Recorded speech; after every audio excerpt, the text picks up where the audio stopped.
অভিশাপ শব্দটি বাংলায় আরবি হচ্ছে লানত। আল্লাহ পাক রব্বুল আলামিন যাদেরকে লানত করেছেন তিনি তাদেরকে তার রহমত থেকে দূরে সরে দিয়েছেন এবং তাদেরকে বিতাড়িত করেছেন। যে ব্যক্তি আল্লাহ তাআলার লানতের শিকার হবে তার ধ্বংস নিশ্চিত। সে দুনিয়াতেও শান্তি পাবে না, আখেরাতেও শান্তি পাবে না।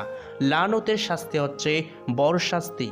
আল্লাহ পাক রব্বুল আলামিন যাদেরকে অভিশাপ করেছেন ওই সকল ব্যক্তিকে সহযোগিতা করার মতো কেউ থাকবে না। এই পৃথিবীতে লানতের কিছু শিথিলতা থাকলেও পরকালীন লানত হবে অত্যন্ত ভয়াবহ এবং বেদনাদায়ক। সেই দিন কেউ কারো উপকারে আসবে না। যেই দিন মানুষগুলো পাগল পাড়া হয়ে যাবে, আত্মহারা হয়ে যাবে, যেই দিন সাহায্য সহযোগিতার মতো কেউ থাকবে না একমাত্র আল্লাহ রব্বুল আলামিন ছাড়া। যেই দিন সাহায্য সহযোগিতার সকল দরজা বন্ধ, একটি মাত্র দরজা খোলা, সেটি হচ্ছে আল্লাহ পাক রব্বুল আলামিনের রহমতের দরজা। সেটিও বন্ধ হয়ে যাবে লানতকারীদের জন্য। এখন এই দরজাটিও যদি বন্ধ হয়ে যায় লানতকারীদের জন্য, তাহলে সর্বনাশ।